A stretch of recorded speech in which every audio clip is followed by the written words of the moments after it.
Et voilà, votre café, il est tout chaud, il vient juste de passer. Ah, ben ça, c'est la raison pour laquelle je viens ici de bon matin, parce que je sais que tu as le temps de me préparer un bon café à l'ancienne.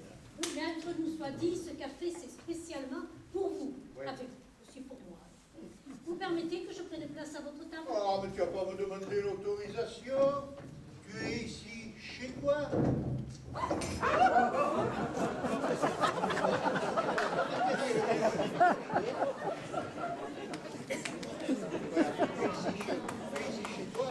Et oui, mais le matériel, même s'il n'est pas solide, ça fait partie de ton côté.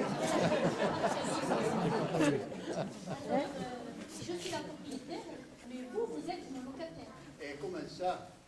Et chaque fois que vous venez le matin, vous payez vos consommations et ça vous paie votre loyer. Ah, Et oui. Alors en somme, tu es la propriétaire, Oui. tes clients sont des locataires, et entre eux, des colocataires. Voilà. Oh, ma pauvre Rose, tu mélanges tout. Ah. Oui, enfin, tu te compliques la vie, là. Non, puis il faut peu de poésie dans tout ça, tu vois. Non, disons que tes tables sont des fleurs offertes à tes clients qui sont les abeilles qui viennent butiner. Et quand ta salle de café est pleine, c'est une ruche bourdonnante dont toi tu es la reine.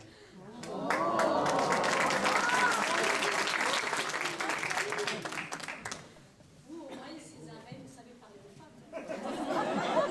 Ouais, j'avoue qu'elle me facilite le langage. Ça va pas plus loin. Oh, c'est dommage.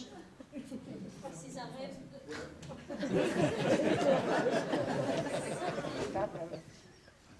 Aujourd'hui, que mon pauvre Gaston est mort. Et ça a été pour moi une dure séparation. Ça a été au moindre mal. Que voulez-vous dire? Ben, qu'il a mieux valu qu'il te quitte en mourant que si tu avais quitté en te faisant cocu avec une autre femme. Oui, vu comme ça. Mais c'est vrai que c'était un bel homme. Il aurait pu en séduire des femmes. Oui. Affectueux, délicat. Oui. Un grand homme. Un homme fort, Oui. robuste. Oui. Et puis travailleur. Oui. L'homme idéal. En somme, il avait toutes les qualités que l'on donne aux gens lorsqu'ils sont morts. Oui, mais je l'aurais bien gardé encore un peu, mais quand il est mort, on l'a enterré. Dans l'état où il était, c'était la seule solution. Oui, mais le lendemain, je me suis remise à mon comptoir. Je ne voulais pas que mon commerce meure, lui aussi. Ah oui, ça, j'avoue que deux morts en même temps dans la même maison. Et je me suis efforcée d'être accueillante, souriante. Eh bien oui. C'est pour ça que les jeunes t'ont appelé la veuve joyeuse. Et que les mal intentionnés t'ont appelé Cressocaude. Eh bien, si vous saviez toutes les larmes qui ont mouillé mes mouchoirs, si je les avais étendues à la fenêtre, les gens auraient vu l'immensité de mon chagrin. Oh, ils auraient pu croire aussi que tu avais un bon rythme de cerveau. Mais j'ai pleuré. Si vous saviez ce que j'ai pleuré, je suis complètement asséchée, ces arènes. Ah ben, il faudrait peut-être une bonne pluie. Que voulez-vous dire? Ben, je veux dire par là que tu es une plante sèche qui a besoin d'être arrosée, hein, et que ça te redonnerait de la vie, et qu'à ce moment-là, la bonne pluie, tu vois, ce serait peut-être que tu refasses ta vie. Eh bien, figurez-vous que ça fait un moment que je pense. Ah. Et je me dis, est-ce qu'un homme voudrait encore de moi? Oh, tu as encore de bons restes, là. Ah oui. Ah oui. Pensez que... Mais c'est pas pour ce que vous croyez. Depuis mon veuvage et avec mon âge, je vis dans une virginité que je veux garder. En somme, tu veux vivre maritalement dans un célibat prolongé. Oui, mais je voudrais un homme qui me donne le plaisir, le désir qui se trouve là, au niveau de l'esprit. Mais ça complique tout ça. Je voudrais un homme qui comble mon vide intellectuel. Ah oui, ça tu ne le trouveras pas à tous les coins de rue. Et puis,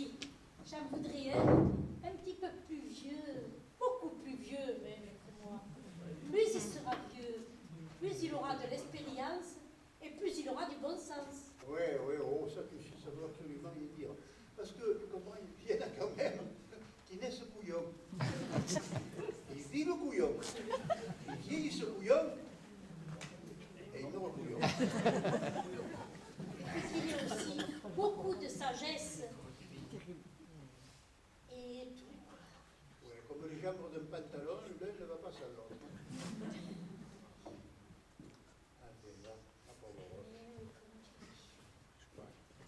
Enfin, écoute, c'est toi qui vois, hein. Bon, alors, finalement, qu'est-ce que tu voudrais Moi, je voudrais trouver un homme comme je vous ai expliqué, et si on s'entend très bien, il n'y a pas de problème, nous ne ferons qu'un. Mais ça c'est un avantage. Quand on est deux, faire qu'un, on peut manger dans la même assiette. On peut être le même partenaire à la pelote. On peut parler par intercommunication. Et on peut s'embrasser intérieurement. Car je pense qu'il y aura de la tendresse. Il y en aura même beaucoup. Il sera le rocher auquel je vais m'accrocher. Oui, mais tu sais, les rochers, ils s'effritent avec l'âge. Hein. Eh bien, nous nous effriterons ensemble. Et ce sera la fin d'une belle histoire d'amour. Rose, tu es devenue romantique. Il te reste maintenant à attendre. Le prince charmant, il va arriver tout ratatiner sous le poids de ses âmes et de son expérience. Eh bien, ça ne va pas tarder. Césarine, aidez-moi. Ça fait un moment que je tourne autour du pot, vous ne réagissez pas. Il y a un moment que je te vois venir. Seulement, tu sais, les fruits, on les mange à leur époque. Et moi, l'époque est passée, puis j'ai séché sur l'arbre. Et vous avez quand même la fraîcheur de l'esprit. Oh, ça c'est un piège qui cache mes mauvaises habitudes. Et je m'adapterai. Oh, ça tu... Regarde, moi je te dis tu, toi tu me dis vous. C'est rien ça, hein. Ça représente déjà quelques années en moins. Hein. Ouais. Et puis alors, toi tu alertes, moi je traîne la patte. Et puis alors ce qu'il y a, c'est que nous coucherons tous dans la même chambre, mais dans deux lits séparés. Hein. Ah oui. Oui. Mais moi je vais t'ennuyer par le bruit sinistre de mon ronflement. Et si tu veux tricoter mes affaires, là tu vas déclencher de colère terrible. Je suis un homme seul, qui vit seul, et je veux continuer à vivre seul. Alors, vous ne voulez pas faire un petit effort? Oh, les efforts, à mon âge, le docteur m'a recommandé de ne pas en faire. Eh bien, Césarine, vous me décevez. Non.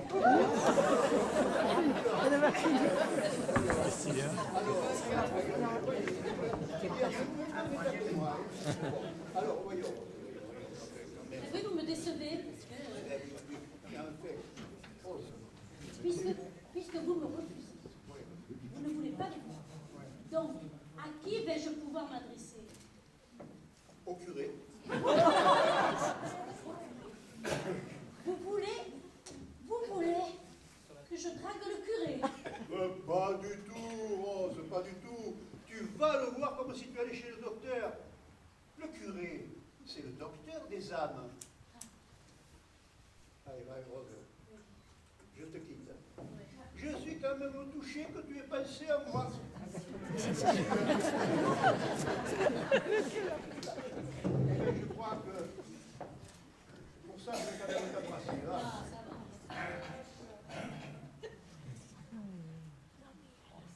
Allez, au revoir, Césarine. Allez, au revoir, Rose, au revoir. Enfin, si vous réfléchissez, je suis là. Oui? Il y a encore une bonne habitude que je garderai, c'est celle de venir ici tous les matins pour boire le café avec toi. Ah oui, avec plaisir. Mais enfin, c'est pas gagné.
jamais à la messe.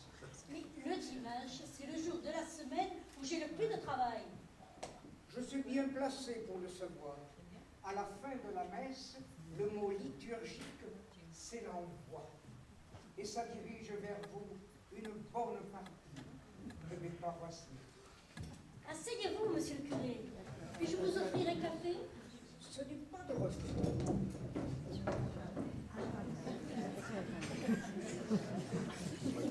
Je viens de rencontrer Césarin. Ah, C'est lui qui m'a conseillé de venir vous voir. mais il, ne, Après m'avoir mis au courant de vos problèmes. mais il ne pouvait pas tenir sa langue, celui-là. Il a très bien fait. Cela me facilite la chose.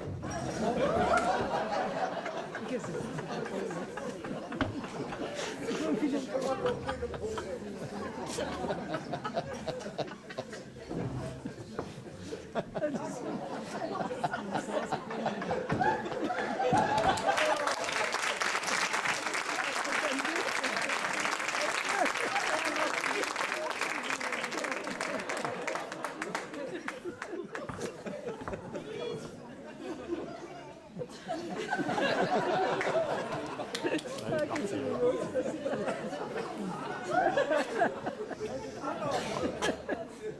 Vous voulez refaire votre vie?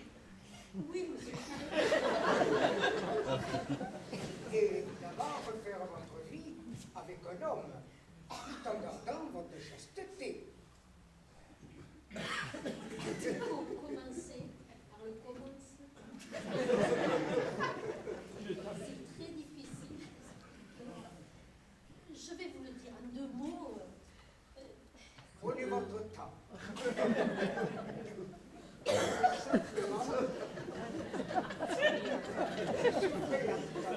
Qu'elle attend que ça passe. Et voilà. Je voudrais être enceinte.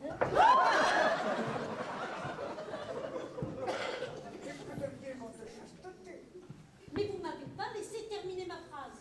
Je voudrais être enceinte, oui, mais enceinte du cerveau. Du cerveau. Reposez-vous.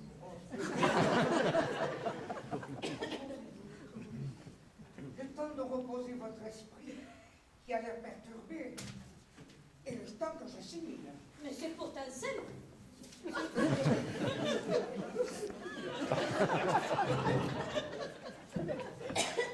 C'est pourtant simple, monsieur le curé.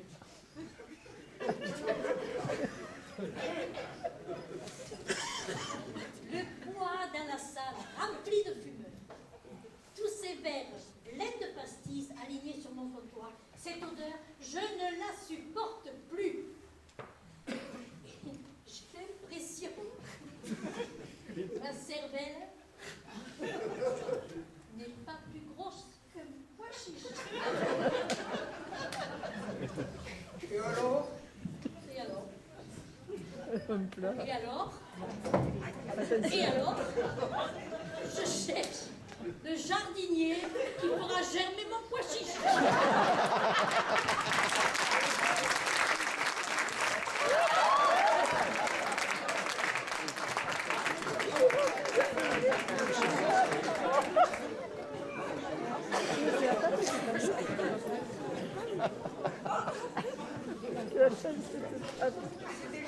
C'est déjà. Est-ce que vous avez des enfants?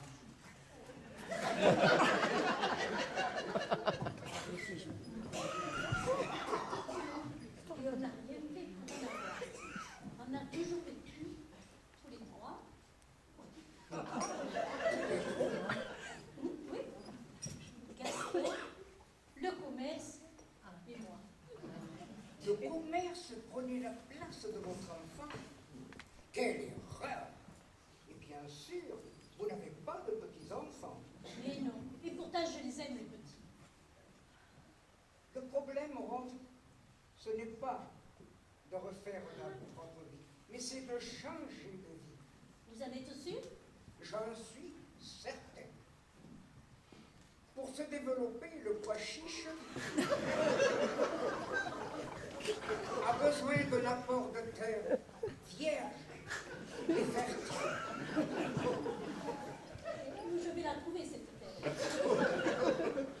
à 2 pas d'ici, au flanc de la colline de Guisca, au refuge de l'espoir. Refuge de l'espoir.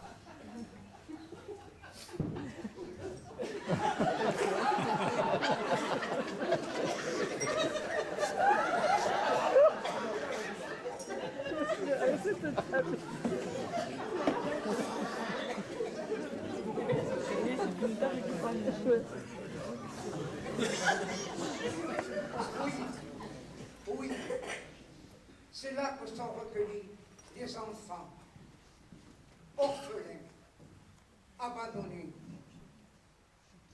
Leur amour sont la terre fertile que vous recherchez.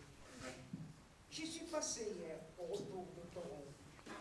La directrice m'a demandé de lui trouver une personne, femme, mûre de préférence, pour le service, les besoins du repas et, à l'occasion, changer leur activité. Je pense, Rose, que vous devriez saisir cette affaire. Non, mon café, je ne l'abandonne pas. Mais, attendez.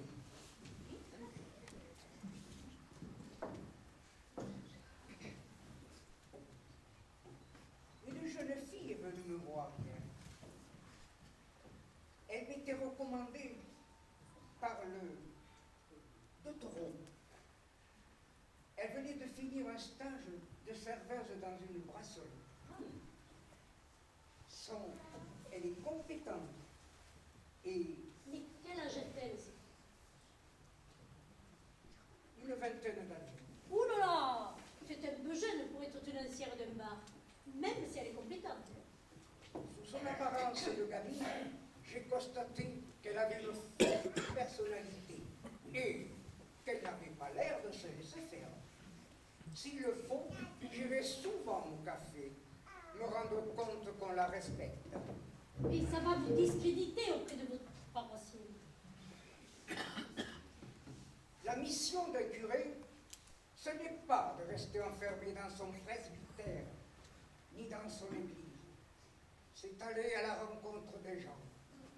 Le café étant un lieu de rencontre, j'y serai à ma place. Se marre. Au revoir, monsieur le curé. Que votre oui soit oui, que votre non soit non. Au revoir.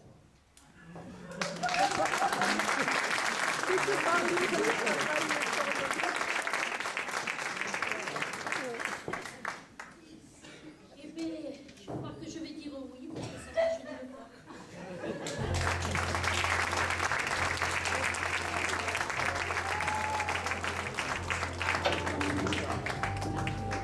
Ça, ils vont aller à la table.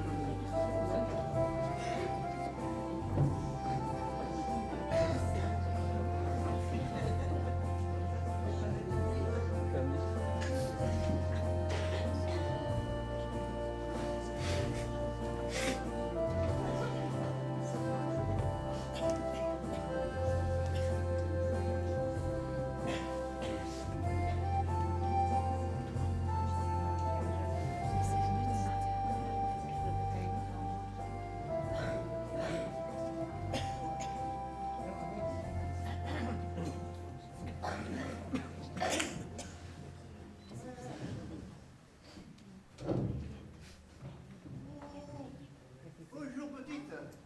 Bonjour monsieur. Vous êtes certainement monsieur Césarin? Ben, lui-même, en chair et en os. Je suis arrivée hier dans la matinée. Avec Madame Rose, nous nous sommes couchés très tard, car il a fallu toute la journée pour nous laisser. Elle m'a dit que vous seriez le premier client du matin. Mais elle a dû te dire aussi que je prenais un bon café. J'espère que le mien sera tout aussi bon. Moi, je me mets à cette table, si tu permets, parce que...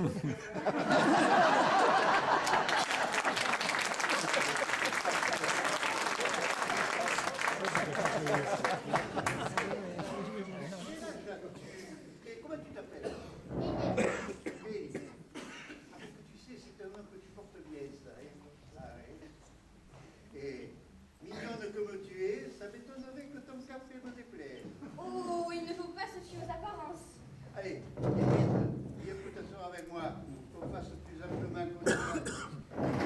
Alors, d'après ce que je sais, tu viens de l'Aude. Exact. Ah. Et pourquoi es-tu venu dans l'Aude? Parce que ma grand-mère est née dans cette région. Ah. Et elle m'en a parlé avec un tel amour qu'elle m'a donné envie de vivre. Je l'aimais bien, ma grand-mère. Ah oui. C'est elle qui m'a élevée. Et tes parents alors? Ils sont morts dans un accident d'auto. Ah, tu as connu le malheur bien jeune, hein? Oui, j'avais tout juste 2 ans. Grand-mère avait d'autant plus de mérite que pour gagner sa vie, elle allait travailler au champ. Ah, et alors pourquoi elle est partie d'ici, ta grand-mère? Parce qu'elle était enceinte. Ah. Explique-toi. Le problème, c'est qu'elle n'était pas mariée. Et à l'époque, lorsqu'une jeune fille tombait enceinte et qu'elle n'était pas mariée, c'était la marque du péché. Alors, la famille l'a chassée du village pour éviter d'exposer son déshonneur. Mais alors, ta grand-mère, voyons, mais alors d'où était-elle exactement? De Cantignargue. De Cantignargue. Et comment s'appelait-elle? Delphine. Delphine. Et puis, Delphine Pointeau. Delphine Pointeau. Vous avez l'air surpris? Non, c'est le Mistral qui m'a balayé les yeux comme ça, là. Puis en rentrant, tu comprends la réaction. Hein. Oui. Bon, parlons de vous maintenant. Ouais. Vous avez de la famille? Ouais, si on... C'est-à-dire? Bon, c'est-à-dire que j'ai un cousin qui s'appelle Gustave. Bon, évidemment, il a une jambe plus courte que l'autre, alors il boite, tu comprends? Pas d'Ardèche, comme on dit chez nous. Mais enfin, ça l'a pas empêché de travailler, de faire son travail, et de connaître une fille qui s'appelait Angèle, qu'il a épousée. Mais elle est aussi terrible que lui. Alors, ils ont décidé de m'appeler l'oncle.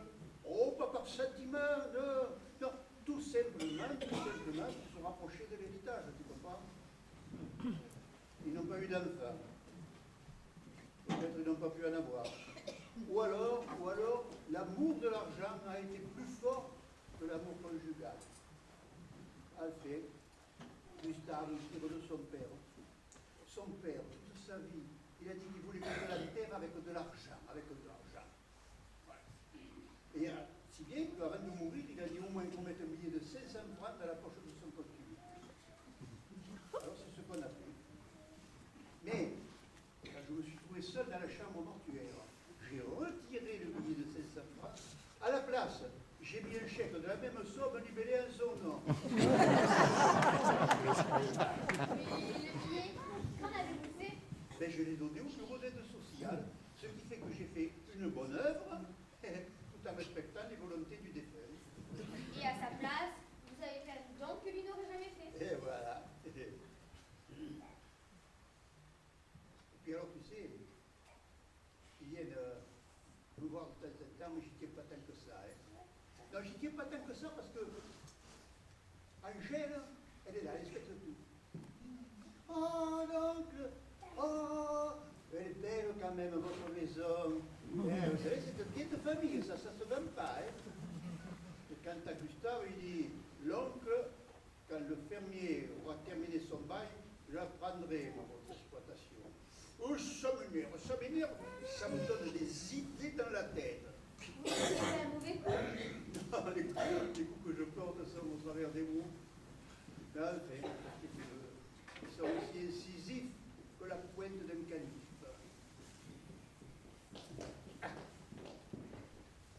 Et passe-moi le téléphone.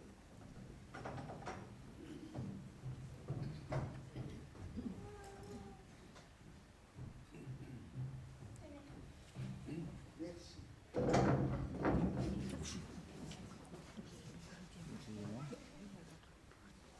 Allô? La Gazette du Terroir? Bonjour, madame. Est-ce que vous pourriez me passer le rédacteur en chef? Il est en réunion? Ouais, je sais ce que ça veut dire, ça. Hein? Ouais. Non, dites-lui que Césaret, le vieil ami de son père, veut lui parler. Et vous verrez qu'il sortira de sa réunion. D'autant plus qu'il se réunionise tout seul. Alors.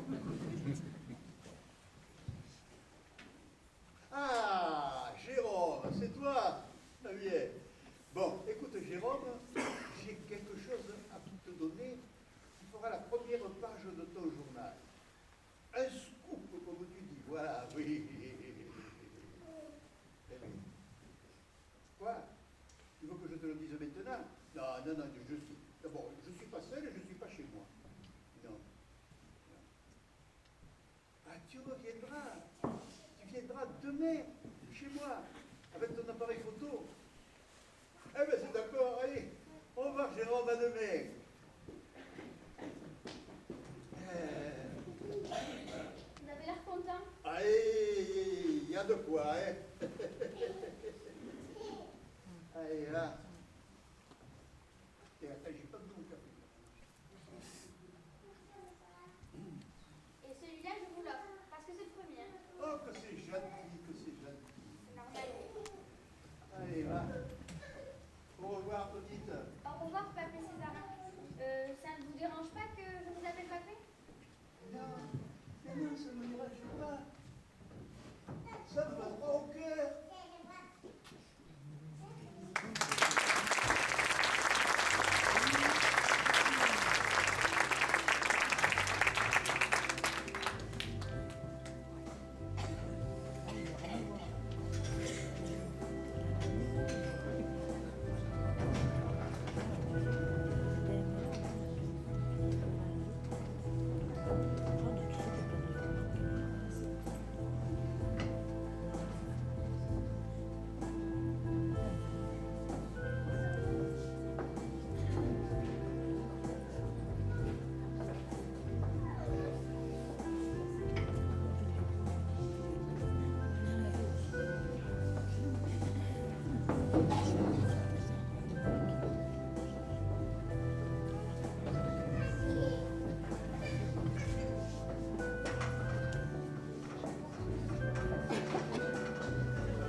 Ici, il faut. Si, si. Si, c'est fait mal. Gustave, regarde! Il y a la photo de l'oncle sur le journal. Il a l'air content, hein. Eh, Barbie, regarde le titre. Césarin, un nonagénaire heureux, Eh, lis dessous. a découvert un trésor dont il garde le secret, Ça te donne pas une idée. même que la tienne, pardi. Faut aller voir. Oui, parce que l'oncle, à son âge, il serait influençable. Il serait capable de dire à d'autres où il aura caché son trésor. Tu as raison. Mais il faut pas y aller tout de suite. Car comme on n'y va pas souvent, ça pourrait éveiller ses soupçons. Tu as raison, il faudra agir avec méthode.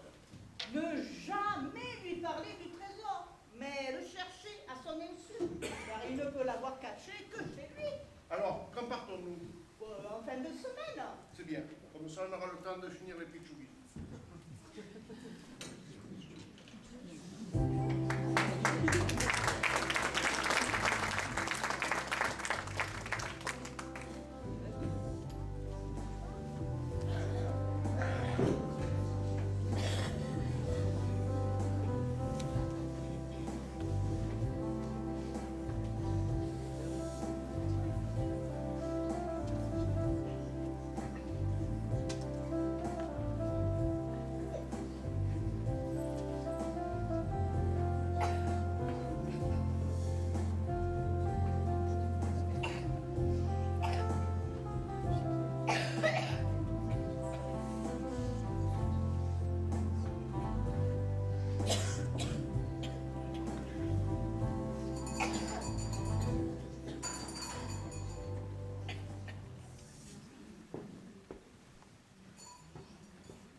Ouais. Je suis venu avec le journal. Ouais. Je viens du village. Hmm. Et les gens ont acheté le journal. Ouais. Et ils ont lu comme moi. J'ai découvert un trésor. Oui. Mais un trésor de valeur. Ben, s'il n'était pas de valeur, ce ne serait pas un trésor. Tu sais quoi? Des pièces d'or. Non. Une pierre précieuse. Non. Un vestige, une statue. Non. Mais c'est quoi alors? Mais un trésor, tout simplement. Et ce trésor, vous l'avez trouvé où? Dans le terrain communal? Ah non. Parce que si tel avait été le cas, la commune en aurait revendiqué l'entière propriété. Oui. Mais alors, si ça avait été le cas, je n'aurais rien dit. Jugez les citoyens. Mais vous n'auriez pas pu me juger puisque vous m'auriez bien su. Ah, mais ça alors. Mais dites-moi, ce trésor, si on ajoute à vos revenus, vous êtes un homme riche, Césarin. Bon, disons que je suis plus riche qu'avant. Alors, si vous permettez, je vais vous faire une proposition pour placer utilement cet argent. Ah, c'est là qu'on reconnaît envers vous, monsieur le maire, un ancien banquier. Oh, banquier de bien grand mot. J'étais un simple directeur d'agence. Mais toujours soucieux de placer l'économique au service du social. Toujours. Ça, c'est un tout à mon bonheur. Ah ben, je vous remercie. C'est ainsi qu'actuellement, au Conseil, je ne vous cache pas que mon grand souci, c'est l'avenir des vieux. Oh, l'avenir des vieux. Hein. C'est pas plus beau que le mégot d'une cigarette qui finit de se consumer. Mais c'est ce mégot qui a de l'importance pour moi. Ouais, mais il y en a aussi pour le clochard qui se baisse pour le ramasser. À la différence que je ne suis pas Ouais, un mais clochard. bien sûr, mais ça va dans le même sens. Alors, nous au Conseil, nous nourrissons le projet de la création d'une maison de retraite. Et ceci afin de permettre à nos personnes âgées de ne pas les couper de l'ambiance locale. Qu'est-ce que vous en pensez? Bon, évidemment, si vous avez pris la décision, à mon avis, importe peu, mais je vous dirais quand même que je pense que c'est une bonne chose. Ah ben je vous remercie. C'est pourquoi, à la suite de cette idée, nous avons déjà fait faire une étude.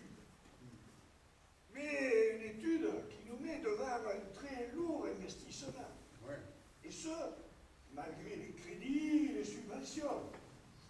C'est pourquoi, après réflexion, nous nous orientons beaucoup plus vers l'achat d'une grande maison. Grande maison. Qu'en pensez-vous? Est-ce que vous avez trouvé une maison? Oui, Laquelle? la vôtre. La mienne? Oui. Ah, ça non. Moi, vous savez, je suis né ici. Je vis ici et je veux mourir ici. Mais on ne veut pas les chasser de chez vous, mon cher Césarin. Et alors, expliquez-vous. Ah ben oui, je vais m'expliquer. Vous vendez, enviagez votre maison à la commune. Celle-ci, une fois rénovée, en contrepartie, vous garde 2 grandes pièces au rez-de-chaussée avec accès direct sur le jardin. Rien que pour vous. Oui. La commune s'occupe de l'entretien. Elle s'occupera de votre nourriture. Ouais. Et ce, jusqu'à la fin de vos jours. Même si j'arrive à 100 ans et au-delà. Et bien entendu, mais c'est tout le mal que je vous souhaite. Ah ben, que vous souhaitez, mais que vous n'espérez pas. Hein. Bien sûr que si. Bien sûr que si. Alors, qu'en pensez-vous? Ouais. Je pense quand même que la proposition est honnête et intéressante. Eh bien, écoutez, c'est une excellente chose. Il ne reste plus qu'à la concrétiser. Ouais. Mais, honnête et intéressante, sera-ce suffisant? Ouais, oui. Mais voilà. Est-ce que vous pensez qu'on fera tout dans la maison comme ça, vous pensez-vous? Et bien entendu, Oui. et bien entendu. Eh bien, voilà. Eh bien, oui, oui. Alors, qu'est-ce qu'il faut faire, monsieur Nam, alors Donc, vous avez, si je vous dis, est-ce que vous êtes d'accord avec cette proposition? Si je suis d'accord, il faudrait savoir jusqu'où vous voulez en venir. Et que cette proposition vous convienne, à savoir que vous serez d'accord pour qu'on récupère cette maison et qu'on y fasse tout ce que je viens de vous dire. Toutes les réparations, oui. Bien sûr. Ah, et qui finance ça? Et vous seriez d'accord. Là, cette idée Ouais. que je viens de vous évoquer, Ouais. est-ce que vous y êtes d'accord? Est-ce que ça vous convient? Mais est-ce que ça me convient? Faudrait-il que je veuille vendre ma maison, même en viager? Mais c'est tout à fait ce que j'avais cru comprendre tout à l'heure. Vous m'avez dit que la proposition était honnête, intéressante et qu'elle vous convenait. Ah non, j'ai dit que la proposition était honnête et intéressante, mais je n'ai jamais dit qu'elle me convenait, parce que pour qu'elle me convienne, il faudrait que je sois vendeur, et je ne suis pas vendeur. Alors là, Césarine, vous foutez tout à terre. Voyons, réfléchissez. Non seulement vous continuerez de vivre dans la sérénité, mais vous serez à l'origine d'un projet humanitaire dont la commune s'en souviendra pour l'éternité. L'éternité, l'éternité, il n'y a que juge qui est, il n'y a que Dieu qui est juge de l'éternité. Oui, mais je veux dire par là que vous laisserez dans la commune un souvenir inoubliable.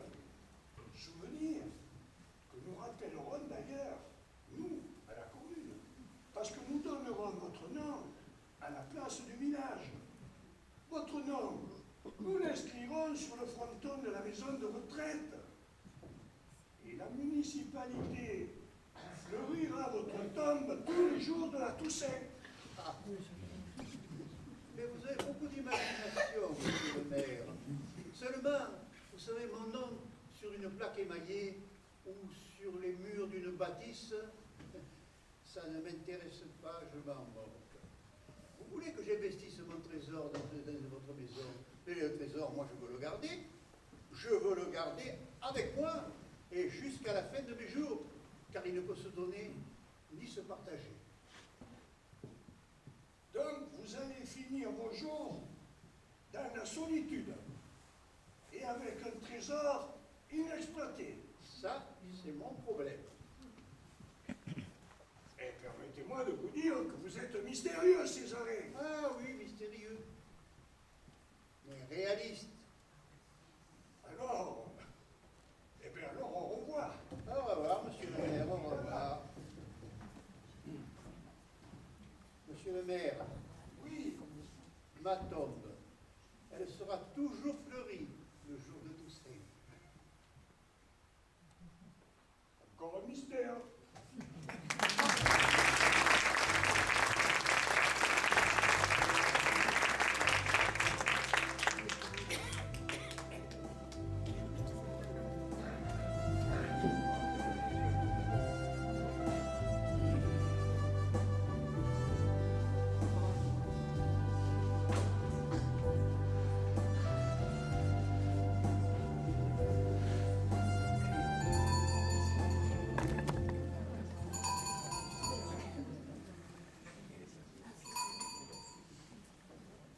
Les voilà.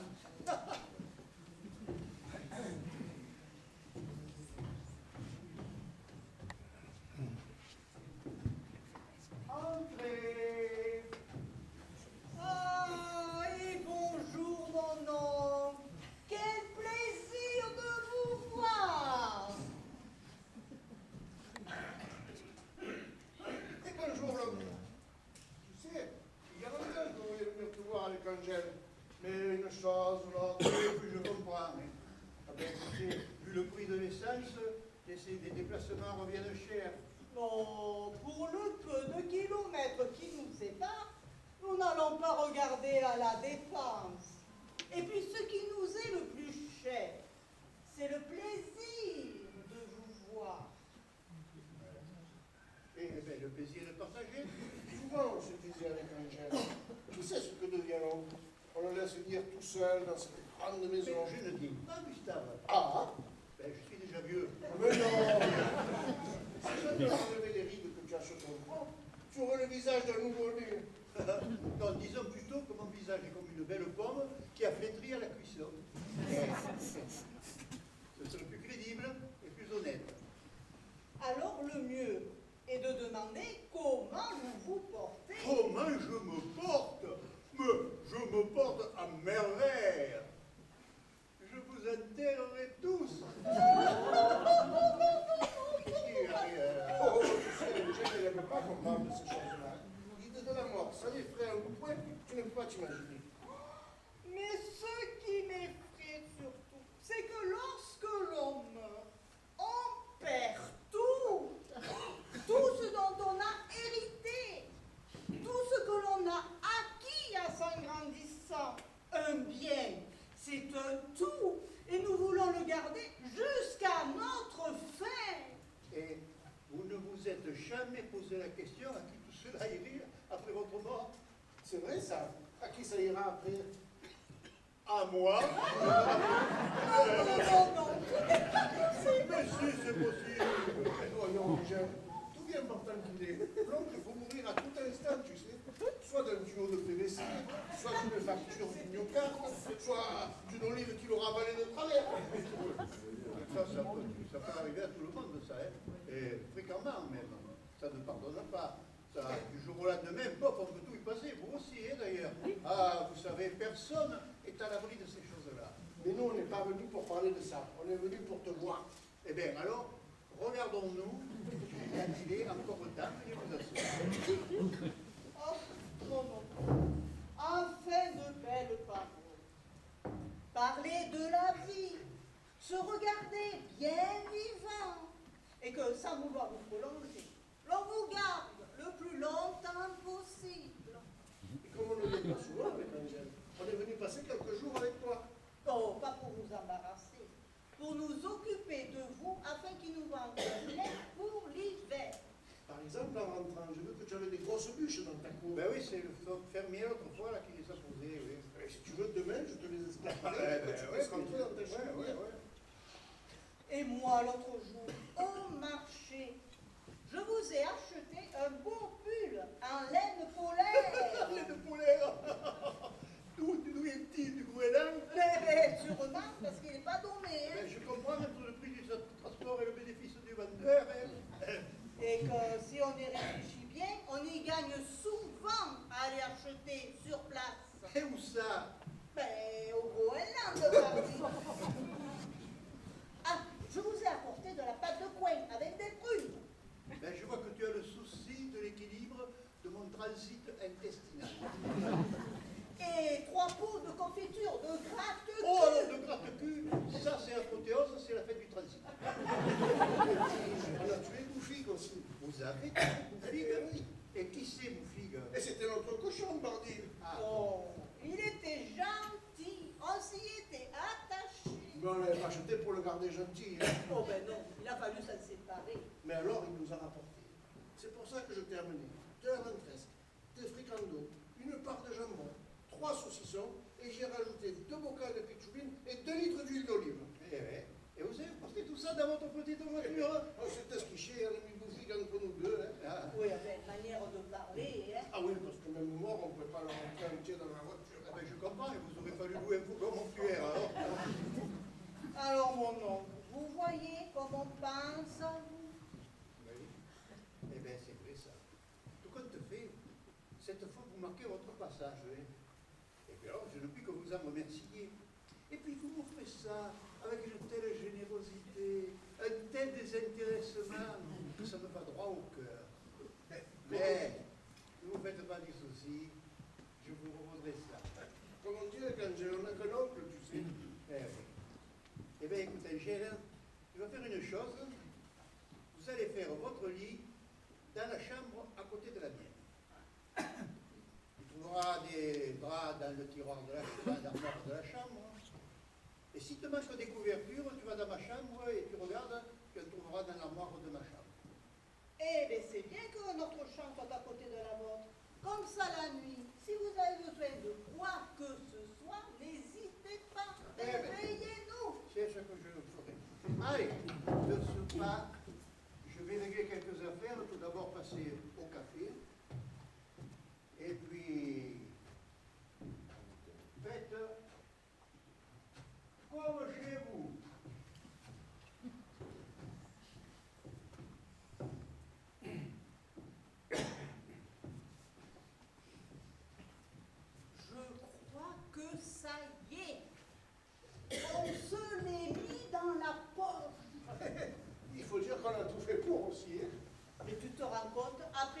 qu'on lui a apporté, combien ça nous coûte. L'important, c'est qu'il nous dise où est son trésor et surtout ce qu'il représente. Et qu'à sa mort, il nous ait gardé tous ses biens. Tu vois pas qu'il ait l'idée de tout vendre, quoique nous hériterons quand même de l'argent. Tu as vu, tout à l'heure, j'ai presque craqué. Tu as complètement craqué. Tu te rends compte? Après, il a dit qu'il allait tous nous enterrer. Mais ça m'a fichu un coup. Mais non, c'était une manière de parler. Oh, enfin, il m'a autorisé à regarder dans les armoires. Tu veux que je te dise, si ce trésor était dans la maison, il ne nous aurait pas laissé les portes de ses chambres, de ses armoires ouvertes. Ou ça, c'est pas si sûr. Parce que si le trésor c'était liasse de billets de banque, il se peut qu'il les ait cachés dans son matelas. Mais tu ne vas quand même pas ouvrir son matelas. Et si, je vais faire une toute petite ouverture, j'y glisserai ma main, je tâterai et hop, je refermerai. Et comme je suis une bonne couturière, ça ne se verra pas. Et toi, tu occuperas l'oncle pendant que j'opérerai. Bon, ben en attendant, allons vider la voiture.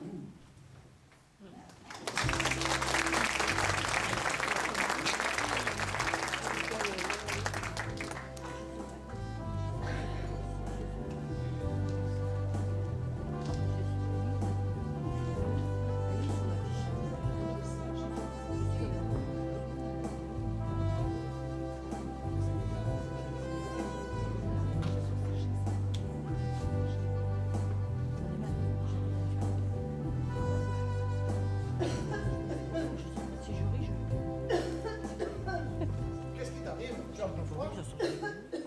Non, non, non. C'est la laine de matelas. Je ne savais pas, mais je suis allergique. Et pourtant, quand tu tricotes à la maison la laine, on ne te fait pas tousser. Mais c'est différent. La laine matelas, elle est brute. Ah, je comprends. Elle te brutalise. Donc, tu as trouvé quelque chose? Non, rien. Remarque, j'aurais dû m'en douter. Il n'y avait pas de cicatrice sur le matelas. Donc, il n'y avait rien à l'intérieur. Et maintenant, il y en a une. Ça, tu aurais pu le réfléchir avant quand même. Si jamais l'oncle s'en aperçoit. Mais non, j'ai fait l'ouverture sur le dos du matelas. Bon, il ne le retournera pas de sitôt. Hein. Peut-être même restera-t-il ici jusqu'à savoir. Hein. Je sais bien que l'oncle est vieux, mais il ne faudrait peut-être pas trop attendre. Hein. Tu vois pas qu'il ait l'idée de tout vendre? Ah, remarque, nous hériterons au moins de l'argent.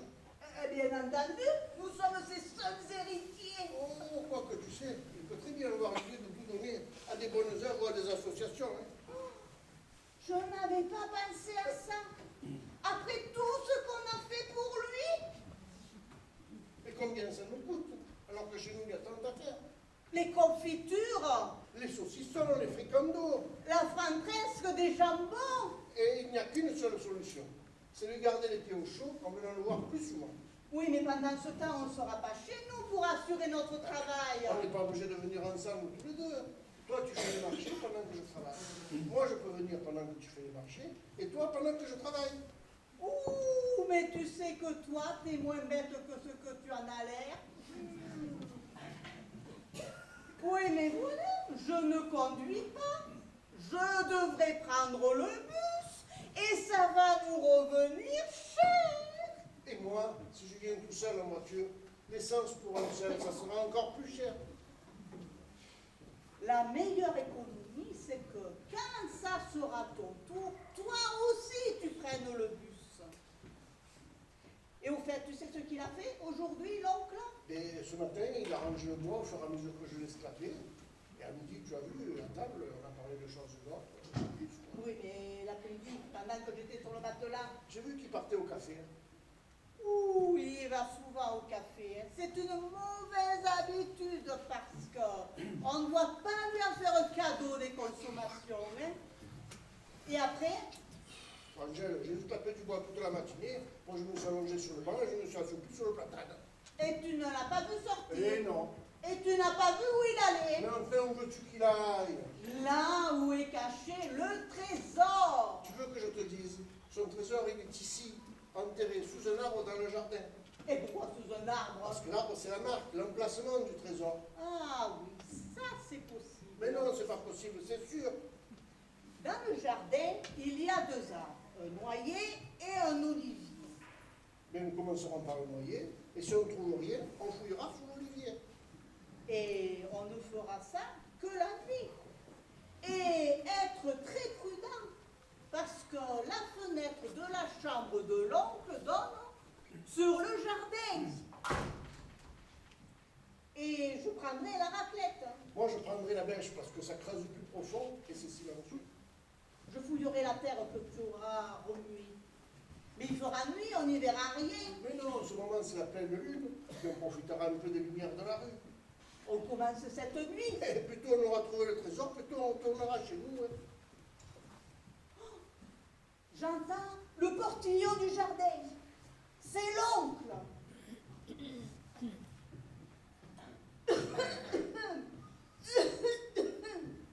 Oh, Angèle, tu as pris froid? Non, non. Ah, il faut se méfier, tu sais. Le temps d'automne est traître. Alors, vous allez promener? Oui, oh, ben, tu sais, je suis sorti. Je suis allé au café boire ma tasse. Oh, ben vous auriez pu la voir avec nous. Non, non, c'est une habitude de ça que je viens de prendre et maintenant je me fais rester. Et vous y êtes resté toute l'après-midi au café? Ah non, non, non, après je suis allé un peu barbouiller dans mes terres. Ouh, c'est pour ça que vous devez être fatigué. Je vais mettre le couvert, on va manger et au lit. Ah oui, ça bien sûr. D'autant plus que moi, à partir de 9 h, il n'y a plus d'hommes.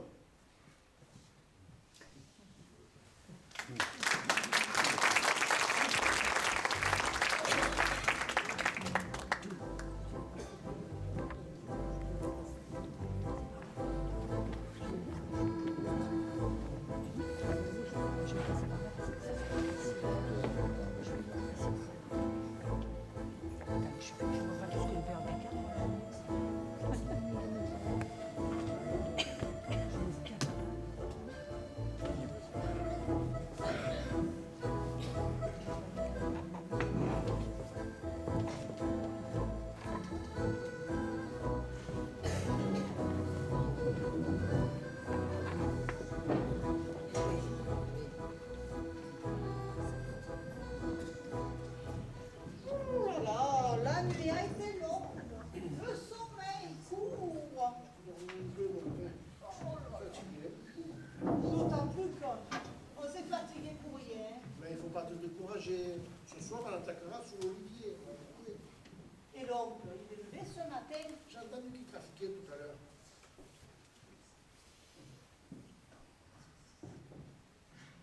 Et bonjour. Eh bonjour, l'oncle. Et bonjour, mon oncle. Alors, Vous avez bien dormi?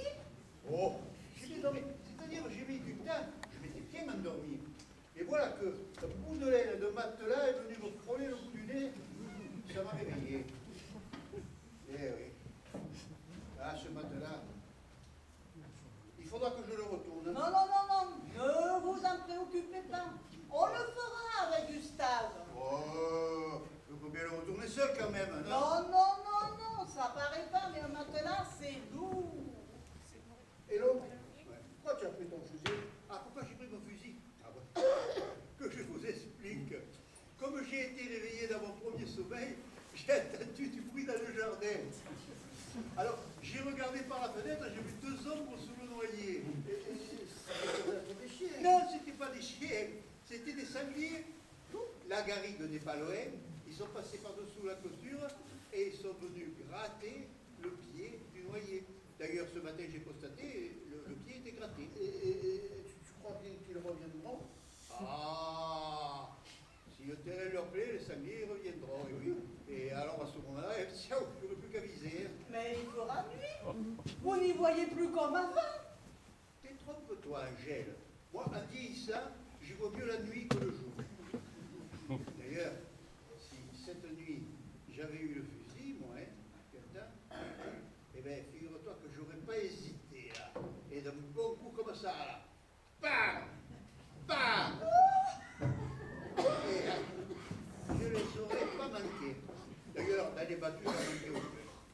Bon, ben allez, je vais garder, charger mon fusil de chevrotine, il m'en reste encore un peu, et puis,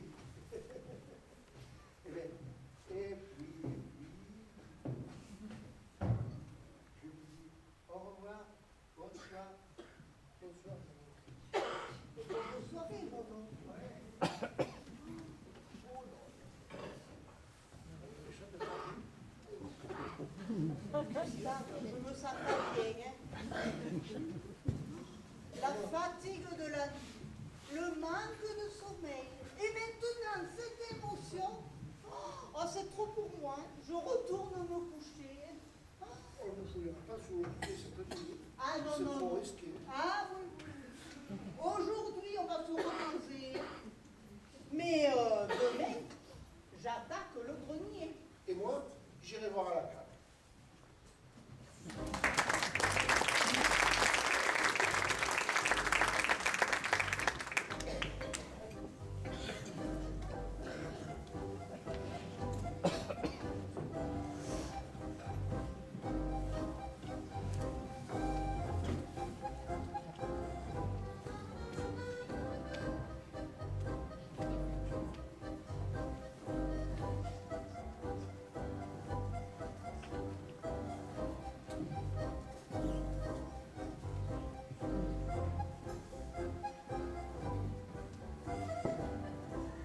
Angèle! Gustave! Alors, il n'y a personne? Mais si, mon oncle, j'étais dans le grenier, mettre un peu d'ordre. Ah. Et Gustave? Et Gustave, il est descendu à la cave. Ah bon, ça y est, j'ai tiré 2 litres ce matin. Mais mon oncle, Gustave est à la cave mettre un peu d'ordre pour que vous vous reconnaissiez. Mais je m'y reconnais, je m'y reconnais. Toujours à mettre de l'ordre. Et puis, nous sommes là, profitez-en. Mais j'en profite, j'en profite. Mais que fait-il? Gustave! Gustave! Gustave! Voilà, j'arrive. Eh bien, t'en avais du temps pour remonter. Donc, je me réveille. Que tu te réveilles. Et je suis assoupi. Je me barrique. Mais tu as faim. Il avait soif et à la cave, il n'y a pas d'eau. Hein. Mon frère a le défaut de ses qualités, il se laisse boire. Et alors, qu'est-ce que tu fais ici, toi? Mais si, je suis chez moi, héros. Ah oui, c'est vrai. Assieds-toi un peu, hein. Et tâche de retrouver tes esprits. Oui, je vais essayer. Je vais pas vous faire une petite. Alors voilà. Je viens là pour vous annoncer quelque chose. Toi, écoute bien l'oncle. Vous avez très certainement lu dans la presse que j'avais trouvé un trésor. Et oui, Oh non, non, on n'y a pas prêté attention. Les journaux écrivent tellement de couillonnades. alors, C'est vrai. Angèle, l'oncle ne ment jamais. Oui, c'est vrai. Bien sûr, puisque l'a mis dans la presse. C'est vrai, j'ai trouvé un trésor. Eh bien, ce trésor, demain matin, je vous le ferai voir. Mais il faut pour cela que vous alliez à 10 heures au Café de Rose. Et donc, si je ne suis pas réveillé, appelle-moi que je t'aiderai à le déterrer. Non, il n'a jamais été attiré. Vous croyez? Allez. Toi, tu recommences à prendre tes esprits, hein? Peut-être, mais j'aimerais bien le voir. Eh bien, demain, écoute, tu viens à 10 heures, comme je viens de vous le dire, au Café de Rose. Bon, alors écoutez, ce soir, eh bien, Rose, elle a 24 heures de congé. Elle m'a invité à aller manger chez elle. Ce qui fait que quand je rentrerai, eh bien, vous serez couchés. Alors, je vous dis bonsoir Bonsoir, pardon. et à demain 10 heures. Ah, bonne soirée, mon oncle. À demain. Et toi, monte te coucher pour être en forme demain. Et j'aurais pourtant cru qu'il était enterré, c'était plus logique. Mais on ne mange pas. Moi, si. Mais le vin, c'est un aliment. Et toi, t'es déjà plein.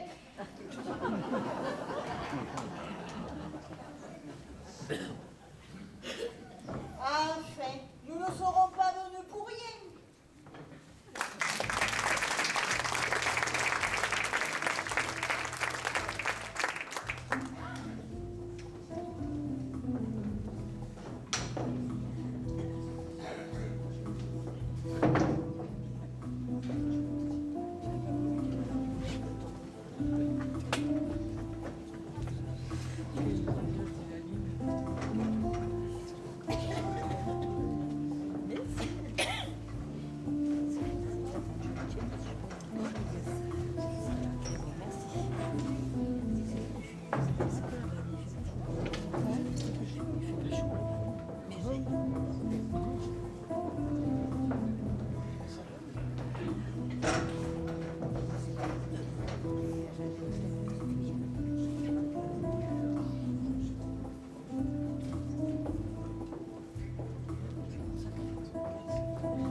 Voilà, mais vous savez, un événement personnel est devenu par la presse un événement local, voire régional.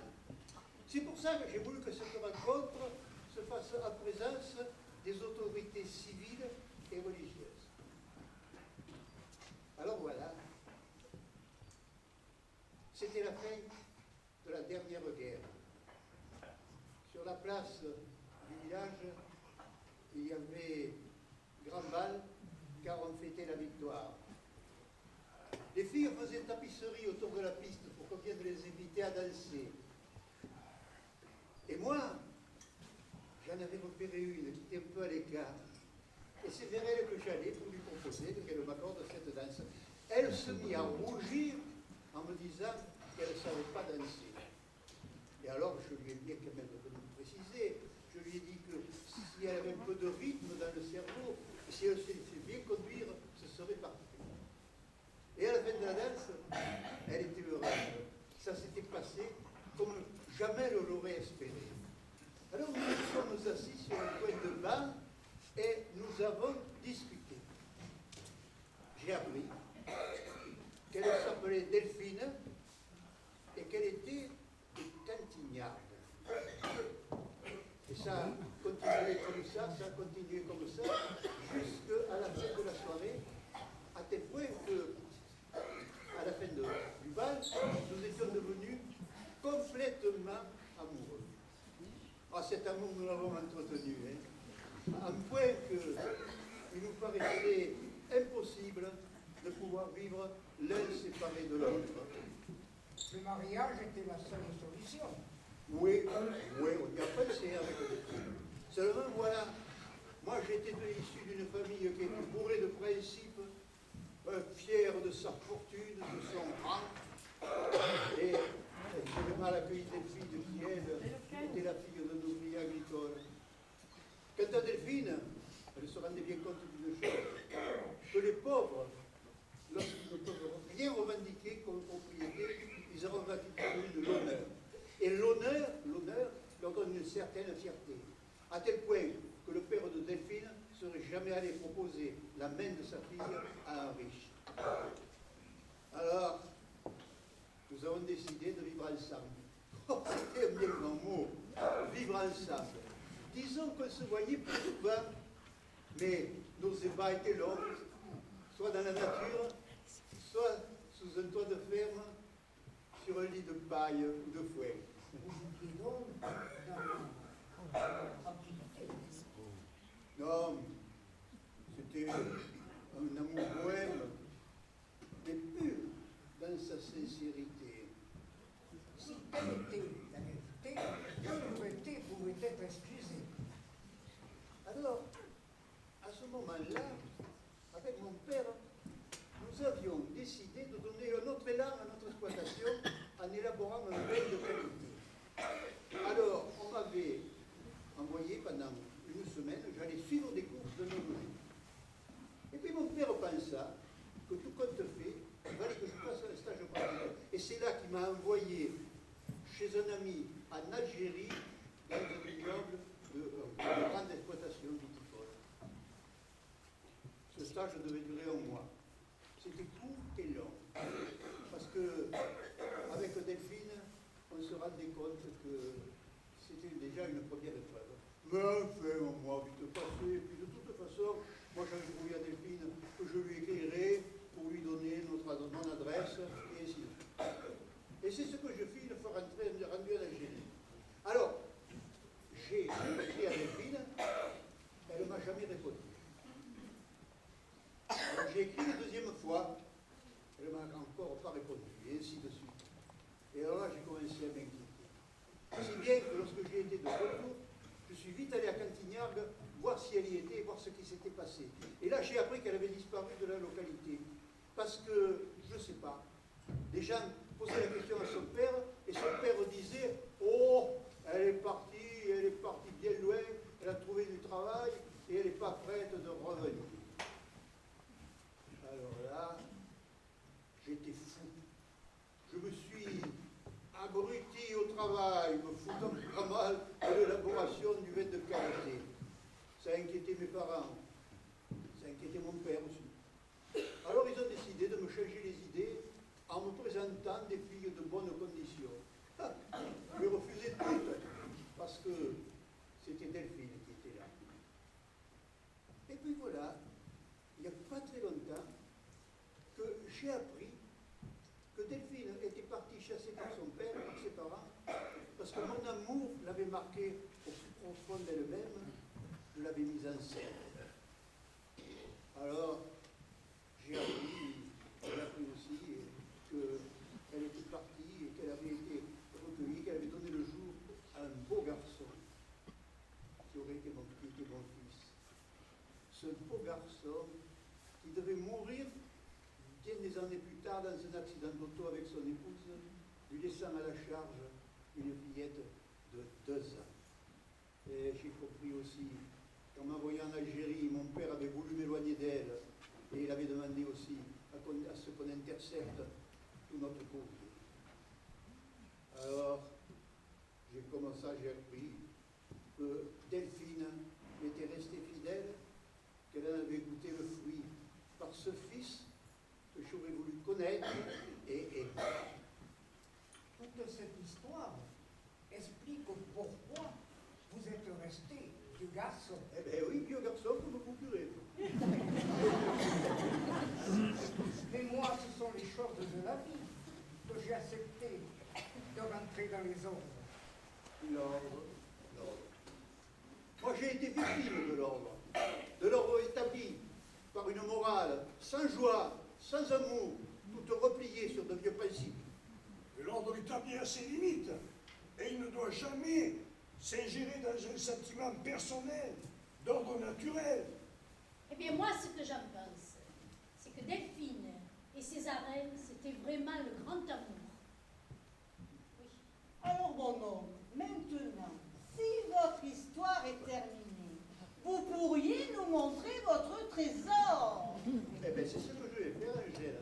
Je vais te montrer ce trésor que j'ai trouvé ici, derrière ce comptoir. Viens, ma petite.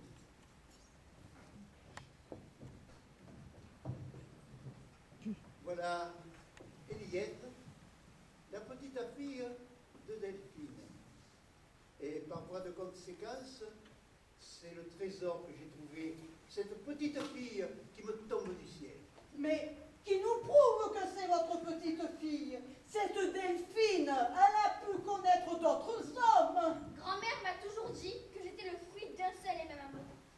Angèle, regarde là cette petite. Elle est transparente comme l'eau. En elle, tout est vérité. Et c'est pourquoi, en toute logique, de plein droit, et surtout par amour, j'en ai fait ma seule héritière. Comment? Vous avez fait ça? Oui, l'acte est passé chez le notaire. Vous avez fait ça? Alors que je vous ai apporté un beau pull à laine de Groenland, des pots de confiture, que Gustave vous a apporté des pâtes de bouffigue. Ça, c'est bien la Bertrand, t'es les rangs caga, hein. Eh bien, ça, c'est pas encore sûr. Parce que caquer est un besoin naturel qu'on n'en a pas toujours envie. Mais vous savez, mon oncle, vous n'avez pas de cœur. Comment je n'ai pas de cœur, alors que ce soir il est plein de joie et d'amour, et vous auriez pu, vous, y trouver votre place. Seulement, moi, je vous connaissais. Et si j'ai fait paraître cet article dans la presse, c'était pour vous éprouver. Car je savais que, voyant le trésor, un jour vous viendriez vers moi. Et vous êtes venu, bien sûr, pour une pêche au trésor. Oh, vous aviez tout prévu, les appâts. Eh oui, seulement moi j'ai gardé les appâts, et vous avez mordu à la moisson. Alors, je vous donne un bon conseil. Arrêtez votre spectacle avant de devenir complètement ridicule. Alors, l'homme, tu nous mets à la porte. Eh bien, tu vois, je ne te croyais pas si intelligent. Hein. Tu as tout compris. Et toi, arrête de pleurnicher un peu. Et partons, la tête haute. Et après tout, ce n'est que ton cousin. Ça n'a jamais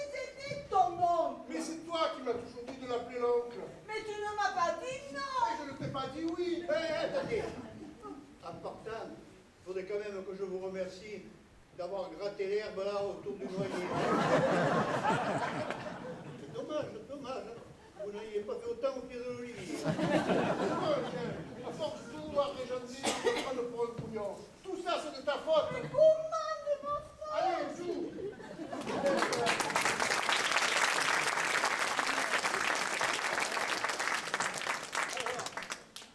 Monsieur le maire, votre idée d'une maison de retraite, c'était un beau projet, et c'était bien ficelé. Je crois que ça aurait pu être une belle réussite municipale, oui. Mais vous comprenez pourquoi j'ai pas voulu y engager mon trésor, hein? Ah mais là maintenant je comprends tout, oui. Mais par contre, ma consolation, c'est que la commune vient de s'enrichir d'une nouvelle concitoyenne, qui sera une bonne ambassadrice, charmante comme lui. D'ailleurs, son buste ne déparerait pas dans la salle du conseil, aux côtés de celui de Marianne. C'est d'ailleurs pourquoi je vais l'accueillir très officiellement et je vais lui donner la collade. Viens ici, ma petite. Voilà. Donc, mesdames et messieurs, je vais me retirer pour satisfaire d'autres activités. Je vous souhaite le bonsoir. Au revoir, monsieur Au le revoir. maire. Au revoir.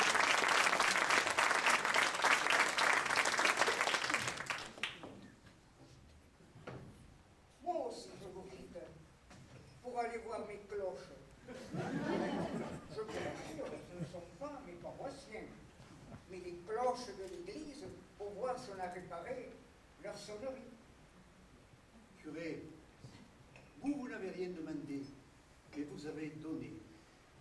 Mais Et ça m'a- alors, oui, parce que vous avez justement protégé la petite hein, au café. ça m'a été utile. Césarin, j'ai appris à jouer à la pelote. Alors écoutez, curé, voilà. Ça, c'est pour vos bonnes œuvres.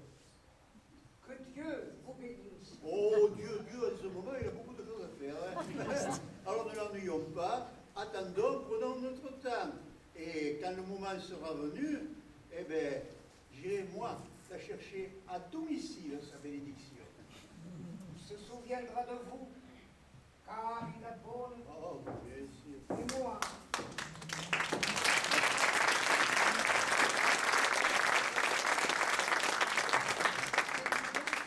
Maintenant, parlons un peu de nous. Hein. Alors, tu sais, je vais faire aménager dans la maison un petit logement pour toi. Parce que, pour que tu sois plus indépendante. Mais je ne veux pas te laisser seule. Mais tu ne me laisseras pas seul, tu ne seras pas loin, on se verra souvent. Et puis alors, écoute, vis pleinement ta jeunesse. Il faut que tu vois surtout les garçons, les filles de ton âge, surtout les garçons. Parce que c'est parmi eux que tu trouveras un bon époux et un bon père de famille. Allez, viens, Rose.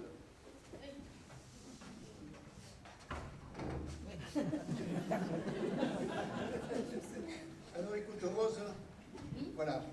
Toi, tu approches de la retraite, d'ailleurs à l'âge de la retraite, il faudrait que tu la prennes. Non, mais moi, ma retraite, c'est mon café. Oui, mais ton café, ton café, ton café, ton café. Écoute, je vais te faire une proposition, Rose. Oui. Il faudra que tu le quittes, ton café. Il faudra que tu vendes, que tu loues le bâtiment et le fonds de commerce. Voilà, Et j'irai où alors? chez moi. Hein, ça marche. Non, Rose, Rose, je te réserverai 2 pièces Ah. à côté de chez moi. Voilà. Et puis alors, à temps perdu, de temps en temps, tu pourras pousser à la porte, voir si j'ai pas besoin de quelque chose. Un peu d'entretien. Je dis bien à temps perdu, hein. Un peu de cuisine. Mais à temps perdu, je serai là. Et bien voilà. Papé, Oui. ton idée du trésor a été géniale. Je l'ai vécue comme une fable dont je tirais la morale. Au cours de l'existence, en maintes circonstances, il y a trop de gens qui, hypocritement, caressent la vieillesse, exploitant sa faiblesse pour en faire obtenir Ce qui peut les servir.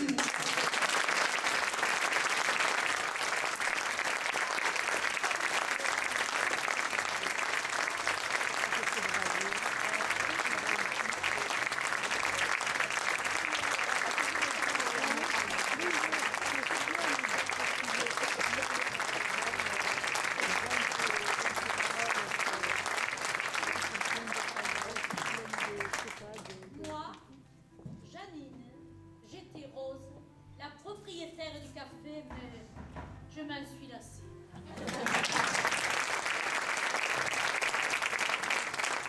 Moi, Inès, je fus la jeune Eliette. Un trésor décevant pour certains, mais pas pour Césarin.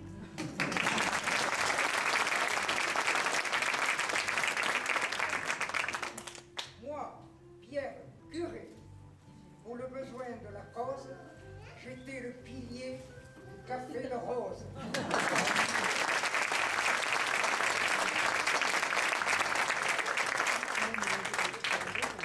Moi, Jean-Pierre, je fus ce maire, ambitieux d'un très grand projet. À regret, il n'a pu le réaliser.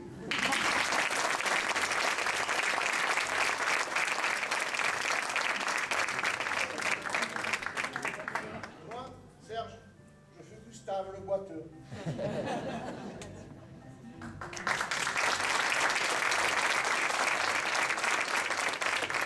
Moi, Florence, j'étais Angèle, son épouse.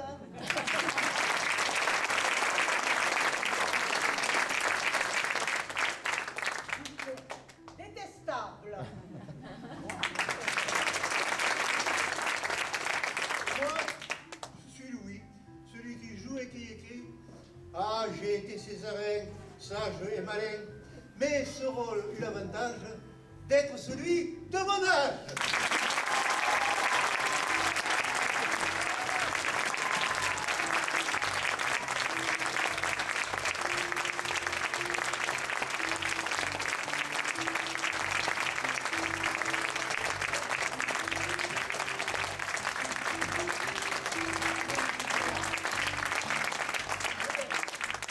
Il y en a qui sont dans l'obscurité, on les entend, on ne les voit pas. Et je pense à André Musette, qui a beaucoup donné et qui nous a si merveilleusement accompagnés. Il